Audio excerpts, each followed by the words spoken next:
Bienvenue! Vous écoutez FinTech, le podcast de France FinTech qui donne la parole à celles et ceux qui réinventent la banque et l'assurance. Litchi, Ulule, Luco, Bankin, Lydia, Conto, vous avez sans doute déjà entendu leur nom au moins une fois, vu leur pub dans le métro et peut-être même utilisé leurs services. Saviez-vous qu'on les appelle FinTech, AssureTech et RegTech, contraction de finance, assurance, régulation et technologie ? C'est pour apprendre à les connaître et mieux comprendre les enjeux de leur métier que nous avons créé FinTech. Je m'appelle Anaëlle Gauthier et chaque semaine, je vous emmène à la rencontre de ces entrepreneurs et entrepreneuses qui façonnent les nouveaux services financiers. Bonne écoute!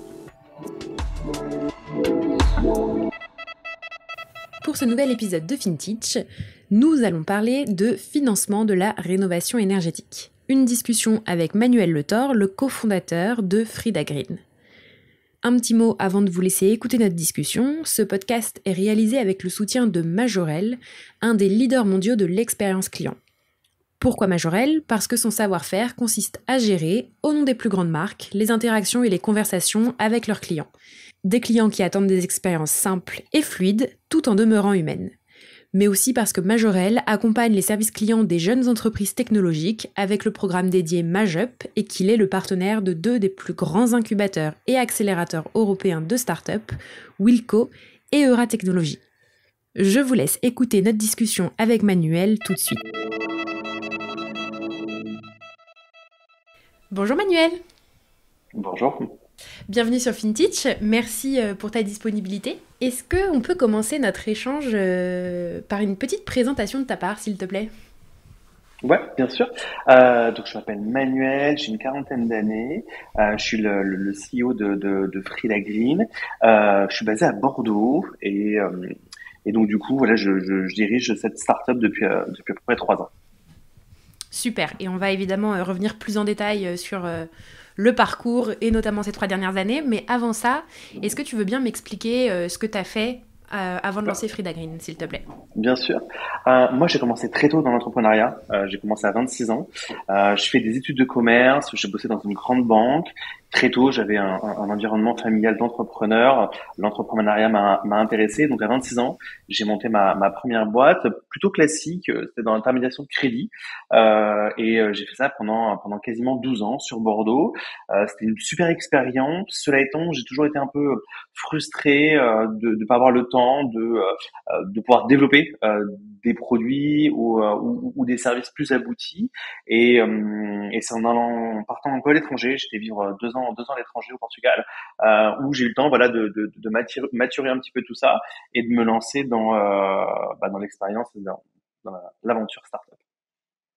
Donc entrepreneuriat depuis une quinzaine d'années. Oui, c'est ça. Tu dis que tu as un environnement qui a favorisé aussi l'émergence de ça chez toi, tu penses, de cette vocation, on va dire, entrepreneuriale ? Oui, complètement. C'est très dans la tête, hein, prendre le risque de devenir entrepreneur. Je suis issu d'une famille nombreuse. J'ai 2 frères, 2 sœurs. Ils sont tous indépendants. Mes parents étaient indépendants et ma compagne vient d'une famille de commerçants également et d'entrepreneurs. Donc j'ai baigné très très tôt dans cet environnement-là. Et donc c'est pour ça que je me suis plus senti à l'aise en tant qu'entrepreneur que en travaillant dans des grands groupes, quoi.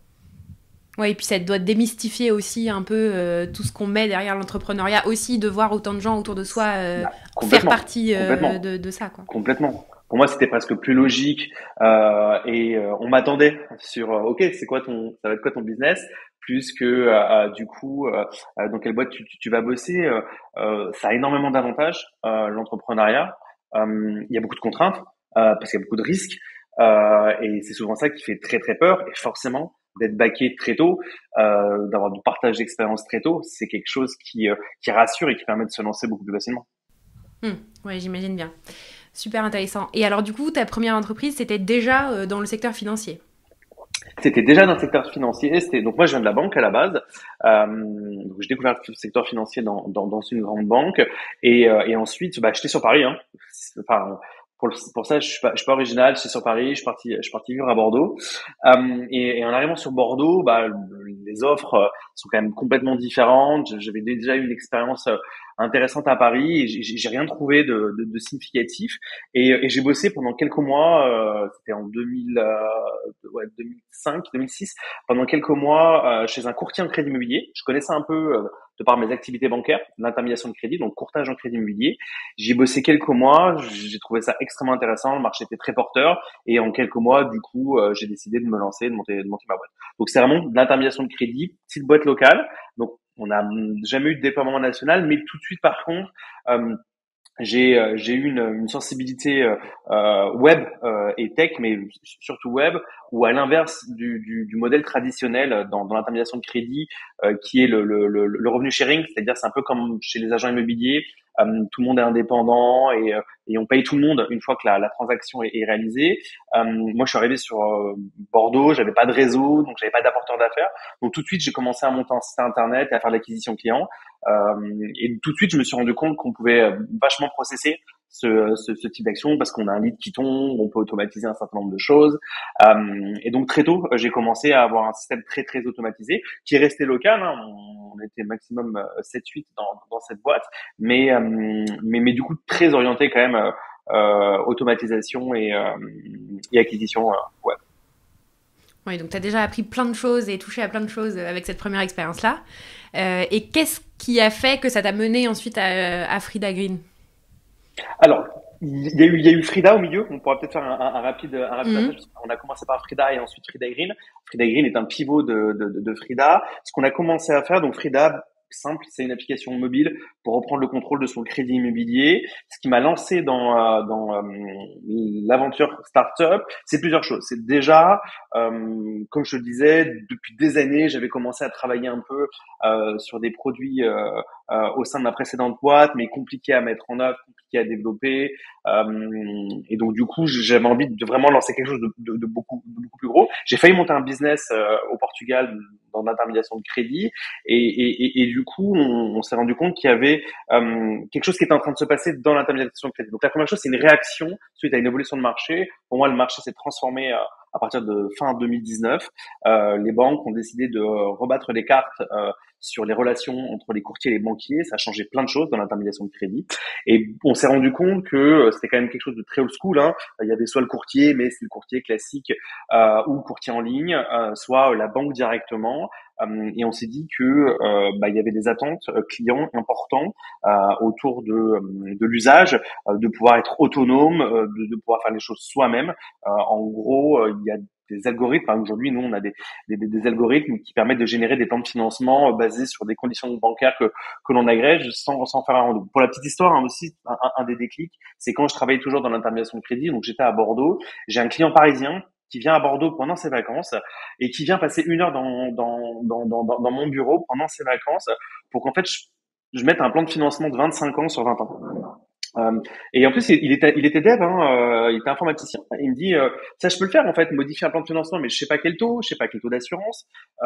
Et en fait, moi, mon seul job, c'était de prendre mon simulateur et de mettre le crédit de 20 à 25 ans et de dire, bah, sur 20 ans, le taux il va être de temps et les assurances de temps. Donc ça, c'était un vrai déclic. Je me dis, c'est pas normal qu'on se déplace pendant 1 heure dans un bureau pour faire ce genre de choses. On doit pouvoir automatiser ce genre de choses. Donc l'idée, la première chose, c'était un besoin de la part des utilisateurs de pouvoir être autonome. Et d'autre côté, c'était aussi répondre à une modification des relations entre les banques et les courtiers, puisque les banques souhaitaient traiter de plus en plus en direct avec les banques. Donc c'est cette évolution du marché, plus une appétence déjà depuis quelques années qui m'a lancé, qui nous a lancé sur ce projet-là. Super. Et alors, tu as mentionné qu'il y avait eu un pivot un peu sur l'entreprise. Est-ce que tu peux nous expliquer vraiment la genèse, enfin l'idée de départ et pourquoi vous avez pivoté et ce que vous faites finalement aujourd'hui? Ouais. Donc l'idée de départ, c'est une application mobile. On a 120 000 utilisateurs, ça marche très très bien, mais c'est gratuit. Et donc du coup, il faut gagner de l'argent. On avait un modèle économique qui était orienté banque. L'idée de départ, c'était de vendre notre data auprès des banques. Et il s'est passé mars 2022, la crise en Ukraine, enfin la guerre en Ukraine et la crise qui en a qui a été générée, donc principalement autour du crédit immobilier. Donc on a une explosion des conditions de crédit. Ça a eu pour effet immédiat de restreindre, voire de fermer la distribution de crédit pour les banques en ligne. Et forcément, on était une application mobile, on discutait avec beaucoup de banques en ligne sur des parcours, des workflows in-app de distribution de crédit immobilier. Et bah, du coup, c'était plus du tout un sujet d'actualité, crédit immobilier. Également pour les grandes banques nationales, hein, on discutait avec quasiment toute la place. Bah, on a commencé à dire bon, bah, on va attendre de voir début juillet. Puis ensuite, on nous a dit on va attendre début septembre. Et nous, bah, voilà, on pouvait pas attendre. Et aujourd'hui, on a bien fait parce que le marché est quand même toujours très sinistré dans la distribution de crédit immobilier. Donc, ce qui nous a poussé à réfléchir et à envisager autre chose, c'est des contraintes liées à notre développement où on n'a pas réussi à trouver notre modèle économique sur l'application mobile Frida. Elle existe toujours, elle est toujours très utilisée, mais on a décidé du coup d'aller plus loin. Ce qui nous a amené vers Frida Green, bah, c'est des réflexions autour de notre modèle économique, surtout aussi c'est des rencontres. On a Shirink, advisor chez nous, qui est Head of Innovation chez Finastra, qui très tôt, dès l'été 2022, on a commencé à discuter, donc du coup, interaction avec les banques et ce qu'on appelle Green Mortgage. La finance verte, on a beaucoup discuté, elle m'a beaucoup interrogé, et je dis, bah non, on fait pas grand-chose là-dessus, c'est vrai. Et on a commencé à discuter avec les banques sur ces sujets-là. On s'est rendu compte qu'il y avait un sujet autour du financement, du coup, de la rénovation énergétique. Et on a regardé, nous, ce que nous disaient nos utilisateurs, et nos utilisateurs nous ont indiqué que c'est compliqué d'acheter, donc il y a un besoin d'aide à la vente. Nous, au début, hein, Freda, on a dit, on accompagne le premier achat immobilier, on se concentre en premier sur le financement. C'est ce qu'on a fait très bien avec l'application mobile Frida, mais nos clients, nos utilisateurs nous ont dit, mais c'est compliqué et des événements particuliers. Pour moi, il y a deux événements. Enfin, il y a des événements, des évolutions législatives et il y a un événement aussi de prise de conscience. L'été dernier, pour moi, c'est vraiment un tournant historique dans la prise de conscience du changement climatique, avec un été qui a été complètement hallucinant. Et donc, du coup, une explosion de la conscience autour de la performance énergétique des biens. Tout le monde commence à parler des DPE. Enfin, moi, les DPE, ça fait 15 ans que je les connais. Ça n'avait jamais été un sujet très important pour moi. La performance thermique, bon, je savais qu'il y avait des enjeux, mais je n'avais pas forcément conscience. Et donc, on a commencé à croiser ces éléments-là. Et le dernier déclic, c'est une jolie histoire. On a eu un poste de bras droit CEO qui s'est ouvert en stage. On a eu deux super profils. On a pris les deux super profils. Et un des deux profils, la personne était étudiante à Polytechnique HEC sur un master data science. Et du coup, on a dit, on va en profiter pour aller taper un peu dans les bases de données. Open source, il y en a des dizaines. La principale, c'est celle de l'ADEME. Tous les DPE, donc tous les biens immobiliers qui sont en vente, hein, je sais pas, il y a peut-être 1 million de biens qui sont en vente aujourd'hui sur le marché, tous les biens qui sont en location, toute la donnée brute du DPE est à l'ADEME. Ça veut dire que la donnée brute, c'est la description extrêmement précise du bien immobilier, de quoi est composé le mur, de quoi est composé la fenêtre, quels sont les types d'isolants, quels sont les matériaux. Tout est détaillé sur l'ADEME. Et on s'est rendu compte que cette base de données était open source et qu'on pouvait commencer à faire des modèles. Et on a commencé à faire des petits modèles dessus, à faire des petits calculs. Et on s'est rendu compte qu'on commençait à arriver à prédire l'amélioration d'un DPE. Et c'est parti de là, en fait, au départ, Frida Green, sur un petit outil d'amélioration du DPE, un outil de prédiction d'amélioration du DPE. Et on s'est dit, en fait, il y a un sujet très important qui est le sujet de la rénovation énergétique, qui aujourd'hui est traité principalement lorsqu'on est propriétaire, alors qu'on s'est rendu compte que le moment où on est propriétaire, c'est pas le meilleur moment parce que on est physiquement présent dans le logement, compliqué de partir pendant 3 mois ou 6 mois pour faire les travaux. C'est compliqué à financer, on va avoir des aides, il faut s'occuper du reste à charge, on va pas faire un crédit immobilier pour 20 000 euros de travaux. Alors que si on fait la rénovation énergétique au moment d'un achat immobilier, là, le bien il est vacant, puisque le propriétaire va le quitter au moment de l'achat, on peut avoir 2-3 mois pour faire les travaux, on peut bénéficier d'un différé de crédit, c'est-à-dire qu'on paye pas le crédit tant qu'on n'a pas terminé les travaux, et ensuite on englobe tout ça dans un crédit immobilier, dans une phase en fait qui est une phase pas forcément cool. Il faut constituer un dossier de financement, enfin il y a plein d'administratifs et on met ça au meilleur moment. Donc pour nous le meilleur moment pour faire une rénovation énergétique, c'est au moment de l'achat. Sauf qu'il y a un problème qui est énorme. Comment on fait quand on a une annonce immobilière? Comment on fait quand on visite un bien immobilier pour supposer pour prédire la rénovation énergétique. C'est très compliqué. On va pas faire venir un artisan au moment de l'offre d'achat, au moment de l'annonce pour lui dire, bon alors, qu'est-ce qu'il faut faire? Et donc, c'est là où nous, on intervient. On est capable aujourd'hui, sur ces différentes phases, lors d'une visite, lors de l'identification d'un bien sur une annonce, de faire de la prédiction et du chiffrage d'amélioration du DPE. Ensuite, on s'est dit, bon, une fois qu'on sait faire ça, qu'est-ce qu'on fait? Est-ce qu'on le met juste à disposition des clients, ils viennent, on leur fournit notre techno? On a souhaité aller plus loin et donc du coup fournir un accompagnement end-to-end. On avait eu cette frustration avec l'explication mobile, de regarder, juste on était observateur, on laissait les personnes se débrouiller, mais on pouvait pas interagir avec eux, c'était pas fait pour. Et on s'est dit non, il faut essayer d'aller plus loin.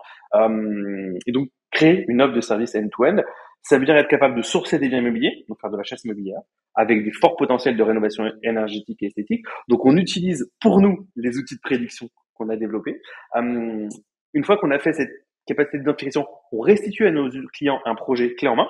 C'est-à-dire, par exemple, si tu viens chez Frida Green, j'ai un projet de 300 000 euros, on va dire, voilà, on propose ce projet-là, 300 000 euros, on achète un bien 220 000 euros, on va faire 80 000 euros de travaux, on va avoir un DPEG, on va en faire un DPEC, tu vas réduire de temps ta consommation d'énergie, tu vas augmenter de temps la valeur verte.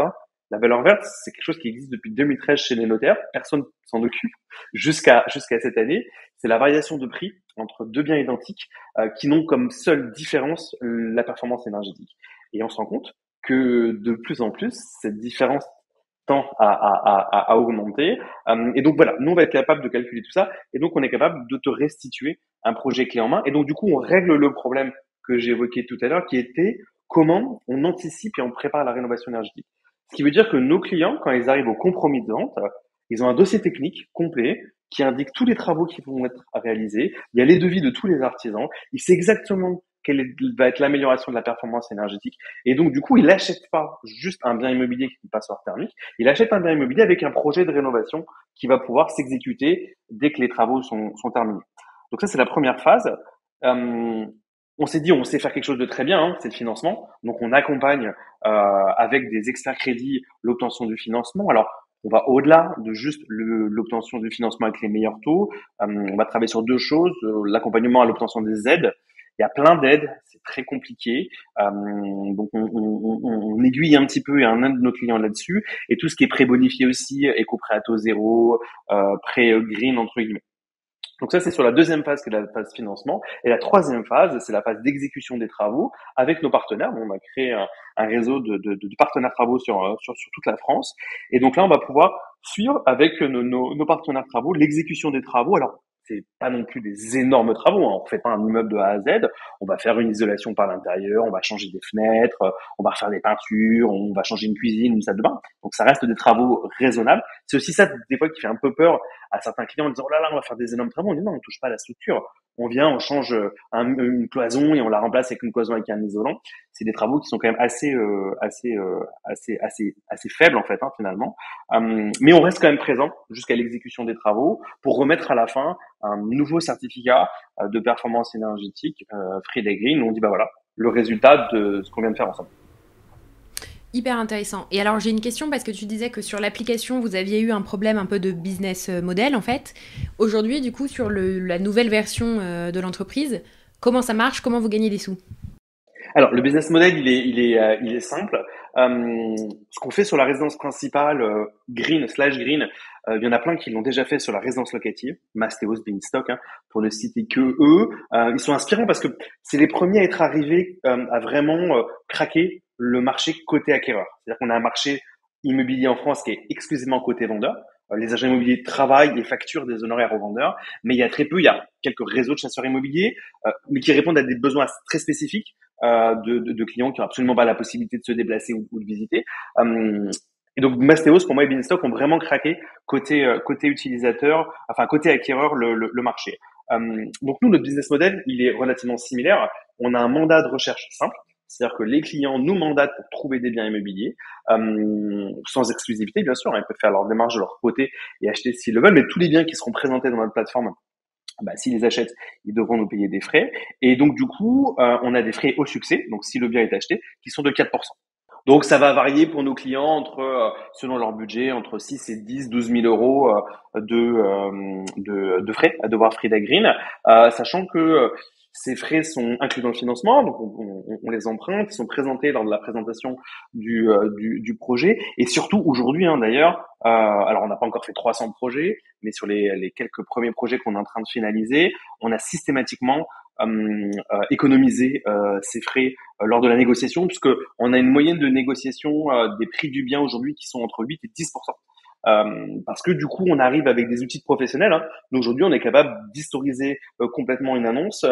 Quand un bien immobilier est à vendre, on appelle l'agent immobilier, on dit bon bah, on a vu que ça faisait 3 mois qu'il était à vendre. Bon, le marché il est un peu compliqué, c'est un DPEG. On en a pour 30 000 euros de travaux en face.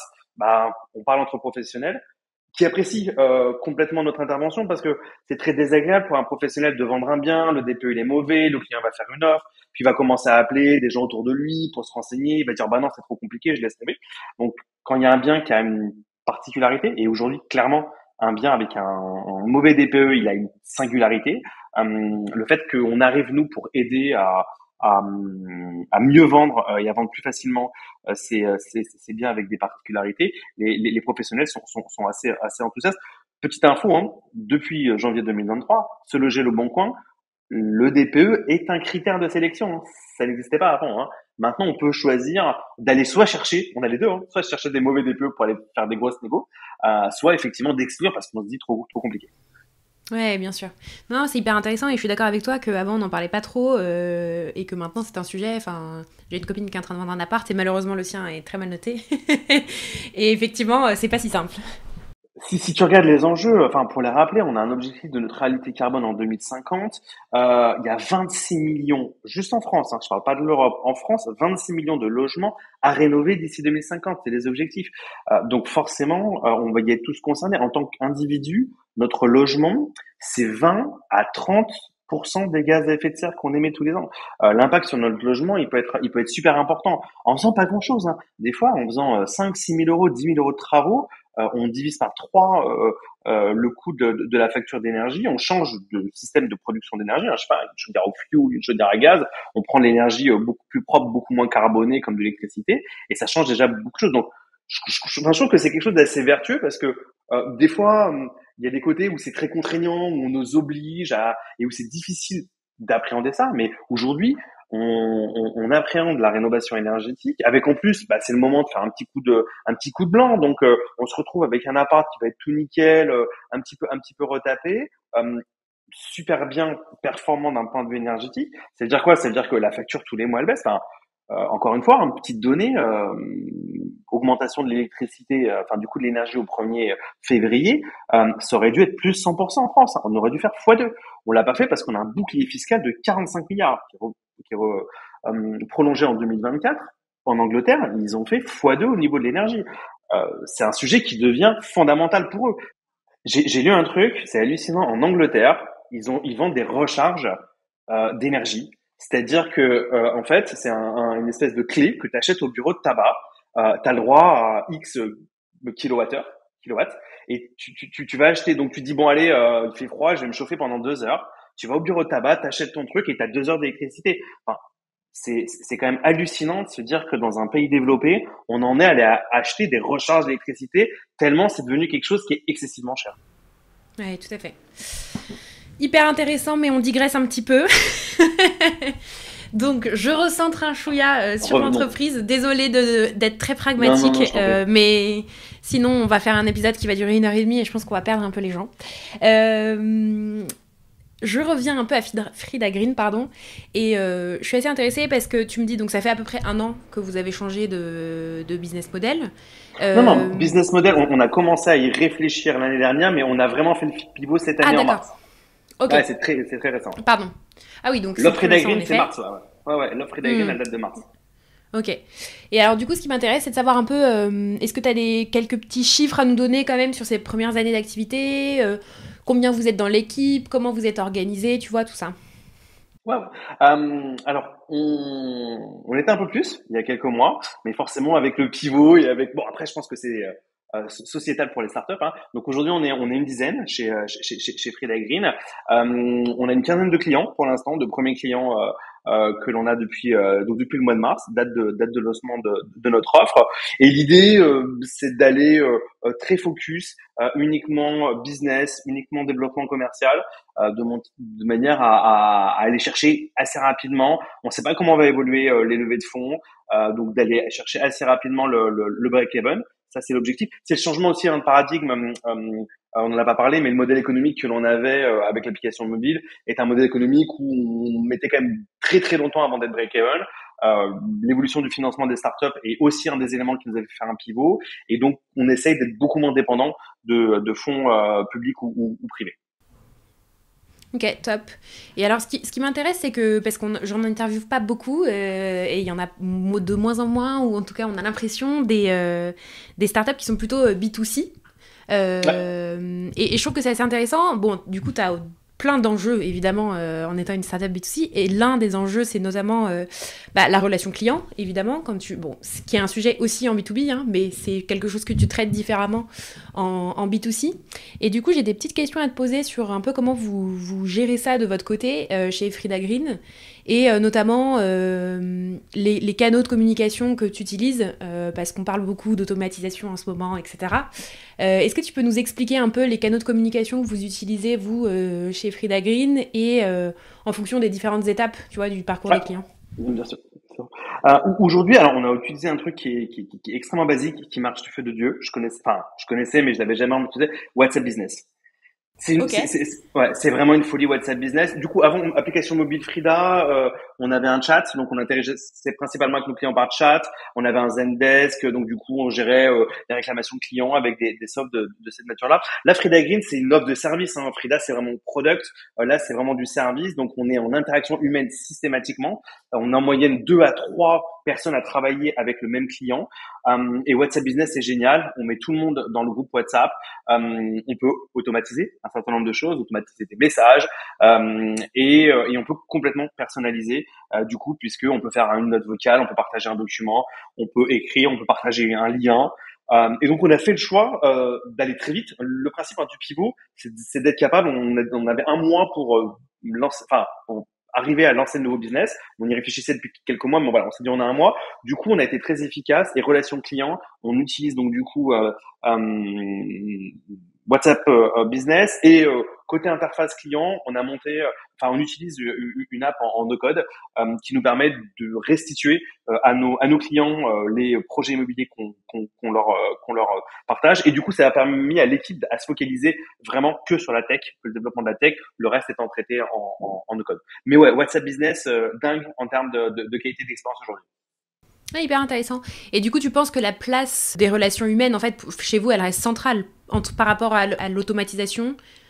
Oui, alors elle est centrale, la relation humaine, parce que ce sont des relations humaines. Et tout l'enjeu lorsqu'on est sur du service, c'est comment tu scales. Si à chaque fois il faut répondre au téléphone, si à chaque fois il faut bloquer un temps, c'est très difficilement scalable. L'automatisation va permettre de scaler, et donc du coup de se rendre disponible que dans des moments précis. Tout l'enjeu, c'est que côté client, on ne ressente pas. Aujourd'hui, pour moi, il y a encore dans la relation client des différences très marquées entre le moment où on parle à un bot et le moment où on parle à un humain. Je pense par contre que ça va changer parce que ce que l'intelligence artificielle est en train de construire là génère des interactions qui sont beaucoup plus difficiles à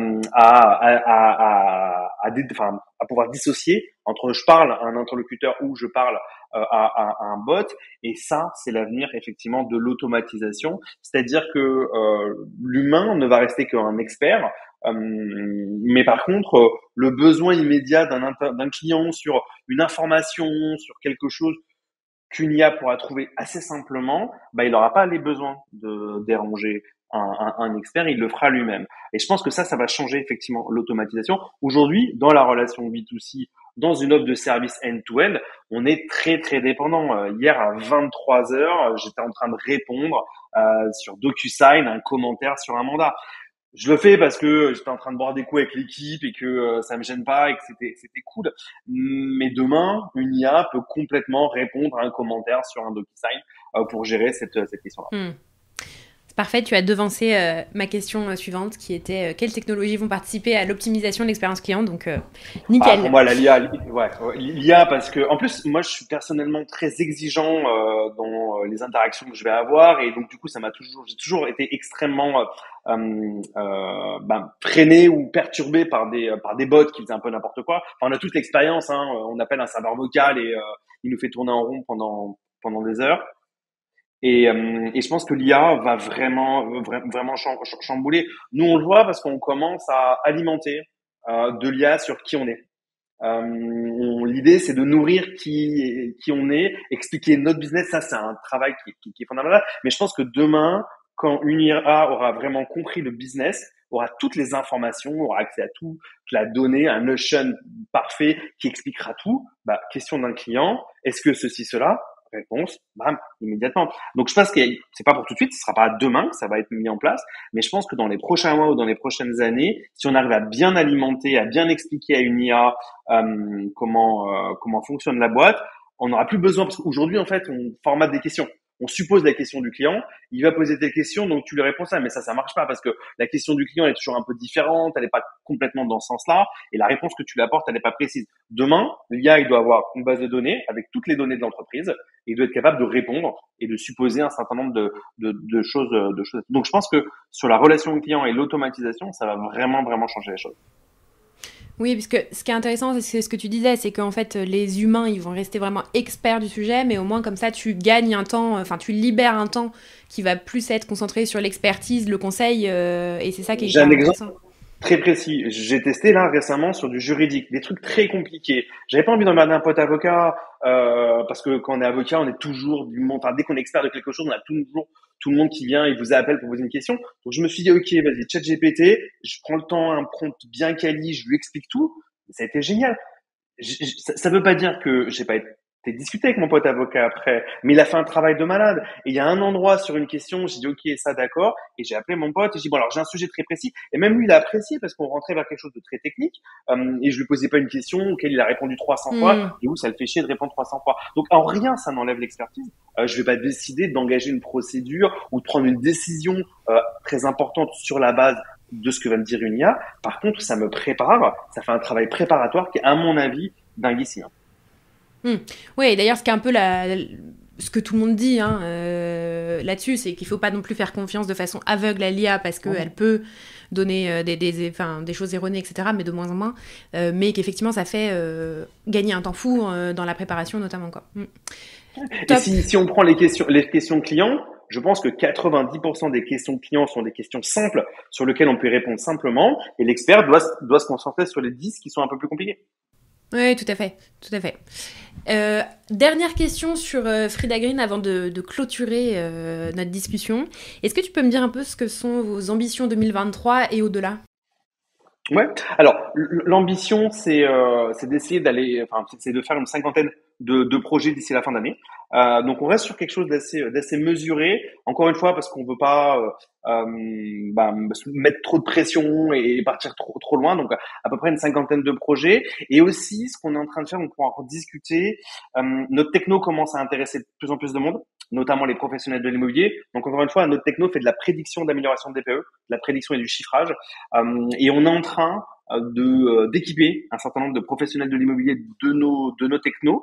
Et donc l'ambition serait effectivement d'avoir peut-être une nouvelle impulsion qui serait complémentaire à Frida Green, qui est vraiment du service B2C, mais de pouvoir massifier entre guillemets un peu plus nos actions, parce que nous, si on fait un par un avec nos clients, ça prend du temps, alors que si demain un Se Loger, un Le Bon Coin ou un grand réseau a accès à notre technologie, ça permettra de massifier. Donc l'ambition, c'est vraiment que il y ait de moins en moins de passoires thermiques qui soient achetés sans qu'il y ait des travaux de rénovation énergétique dessus. Donc c'est vraiment ça l'objectif. Et ça, tu le vois comme un nouveau canal de distribution pour Frida Green? Tu penses que ce serait un autre projet? Tu l'envisages comment pour l'instant? Alors en vrai, on sait pas trop. Ça nous est tombé dessus. Hein, je vais être complètement honnête avec toi, ça nous est tombé dessus. Nous, on pensait faire notre truc. Voilà, on a fait déjà un pivot, ça va. Là, on vient de dire non, mais je veux. Donc, je sais pas. Ce qui est sûr, c'est que on va bientôt équiper quasiment 15% des agences immobilières via un distributeur, voilà. Mais comment, pourquoi, je sais pas. Notre techno elle est existante, on peut l'équiper. Qu'est-ce qu'on en fera? Bien entendu que c'est pas gratuit, donc bien entendu à minima c'est un business model. Est-ce qu'il sera complémentaire? Est-ce qu'il va manger Frida Green? J'en ai aucune idée. C'est vraiment trop tôt aujourd'hui. On veut pas se défocuser de ce que l'on fait, mais forcément, quand on vient nous voir et qu'on audite notre techno et qu'on nous dit attends, mais il faut que toutes les annonces immobilières demain et ça, bah oui, on y est sensible. Notre enjeu, c'est que le maximum de personnes puissent avoir accès. Et si ça passe effectivement par la distribution B2B, bien sûr.